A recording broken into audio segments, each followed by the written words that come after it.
Assalamu alaikum wa rahmatullahi wa barakatuh. My dear brothers and sisters, welcome to our Surah series where we seek a deeper understanding of the Quran and its guidance for our lives. And we use its wisdom in our daily life in the modern day context. So, today in this session, we continue our detailed study on Surah Al-Baqarah and we'll try to explore one of the most critical sections, that's the story of Bani Israel. So, this section, if you see, it's not just talking about history, it's a warning to us as an ummah.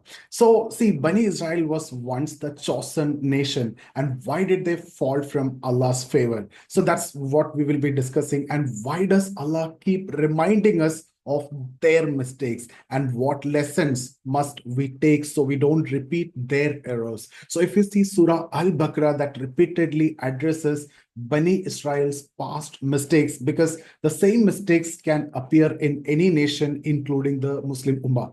So Allah warned in the Quran, if you see, if I quote from Surah Al-Hashr, and do not be like those who forgot Allah. So He made them forget themselves. Those are the defiantly disobedient. So let's embark on a journey through their history and we'll try to uncover the warnings, the lessons, and the divine wisdom in this powerful narrative. And we'll see what are the key lessons and the themes, and we'll try to apply it on in our life also. So, see, Allah's blessings upon Bani Israel, that's the nation which was given everything. And Allah honored Bani Israel more than any other nation at that time. They were given prophets, the scriptures, miracles, and divine protection. Yet, despite of all these privileges, they were ungrateful to Allah. And if you look at one verse from Surah Al-Baqarah, O children of Israel, remember my favor which I have bestowed upon you and fulfill my covenant so that I will fulfill your covenant and be afraid of me alone. So that itself was telling you how Allah honored Israel more than any other nation. So if you look at what were the blessings Allah gave to Israel, first, freedom from oppression of Pharaoh. They were enslaved in Egypt for centuries, and Allah sent Musa, right, to rescue them with divine miracles. And they witnessed the parting of the Red Sea, yet their faith was weak. And then again, if you look at it, guidance through revelation. Allah gave them the Torah. That's the direct book of guidance, or Torah, how you pronounce it, I don't know. So they had a prophet among them, that's Musa, who could communicate with Allah. So again, all these were the blessings which was given, and physical blessings in terms of food and security. So if you see the verse, and we shaded you with clouds and sent down to you manna and quails. So they were given heavenly food, manna and salva in the desert, and they had clouds protecting them from the heat. So such kind of physical blessings also was very evident and is given to them. So the lesson here is blessings from Allah that definitely require gratitude. Even in your life also, you have been blessed in so many aspects, and are you showing the gratitude to Allah? If we fail to acknowledge the blessings, it can be taken away by Allah easily. So if I want to quote from Surah Ibrahim, if you are grateful, I'll surely increase you in favor. But if you deny, indeed my punishment is going to be severe. So Allah is giving you blessings, Allah is giving you the gift and everything that you have in this world. And if you are not grateful to what you have already, or if you're not acknowledging, and then Allah can easily take it away from you.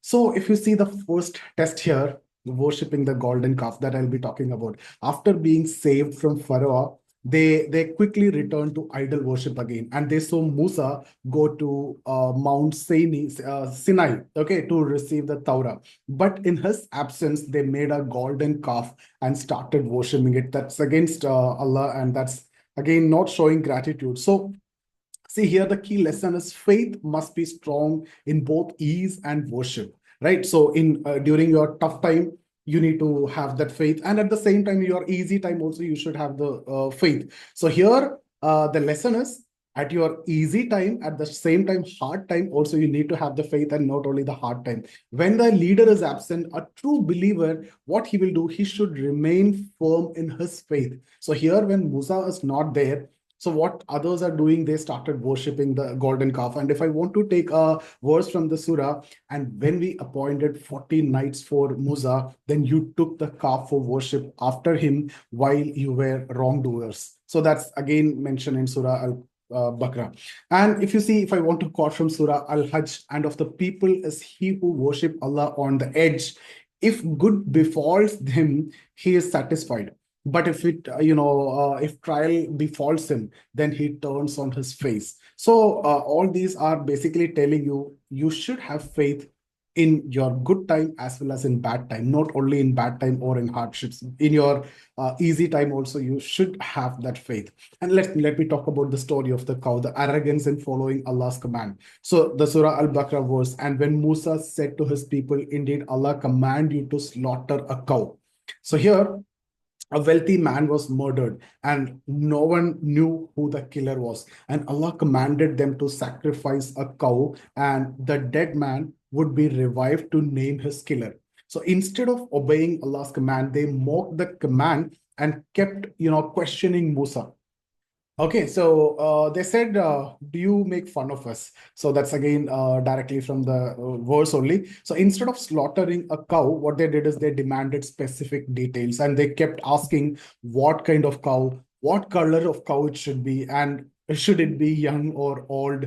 So this kind of questions, that's like, insulting or questioning the command of Allah. So again, if I want to take the verse, now you have brought the truth. So after repeated questioning, they finally obeyed, but with resistance, with reluctance. And here, if you see the lesson that I want to give you or discuss from, or you understand from the surahs, when Allah gives a command, obey it without unnecessary questioning. And don't complicate religious matters, or if you're complicating religious matters, that makes life very difficult for us. And if I want to quote from Surah Al-Asr, it is not for a believing man or woman, when Allah and his messenger have decided a matter, that they should have any choice in it. You don't have any choice. You have to obey it and you have to follow it, because it's Allah decided and it is communicated through his messenger. So the prophets were his messengers, right? So if you see again, despite seeing a lot of miracles again and again, their hearts become harder than stone, and no amount of guidance could change them because of their arrogance. So if I want to take that verse from Surah Al-Baqarah, then your heart became hardened after that. So they were like stones or even harder. So here the lessons, if I want to discuss, is sins, arrogance, and delaying obedience, that is going to harden the heart. And when we keep ignoring good advice, our hearts become blind to truth. So if again I want to take or quote from Surah Al-Mutaffifin, see, rather the strain has covered their hearts because of what they used to earn. So let's talk about another verse from Surah Al-Baqarah. The verse is like this, and when we took your covenant, saying, do not shed each other's blood, nor drive each other from your homes, then you acknowledge it while you were witnessing. So Allah made a covenant with Bani Israel to obey him. Instead, they followed only what suited them and ignored the rest. So the lesson here is, we must accept all of Islam, not just parts we like. You cannot, follow Islam in parts. So Islam is not a buffet where you pick what you like and you choose what you like and you ignore, what you don't like. So the verse is, do you believe in part of the book and reject part? Okay, so again, if I want to take a verse, oh, you who believe or believer, enter into Islam completely and do not follow the footsteps of Shaitan. So there is no choice you have. If you want to follow, you have to completely follow. It's not a buffet where you choose what you like and you don't take what you don't like.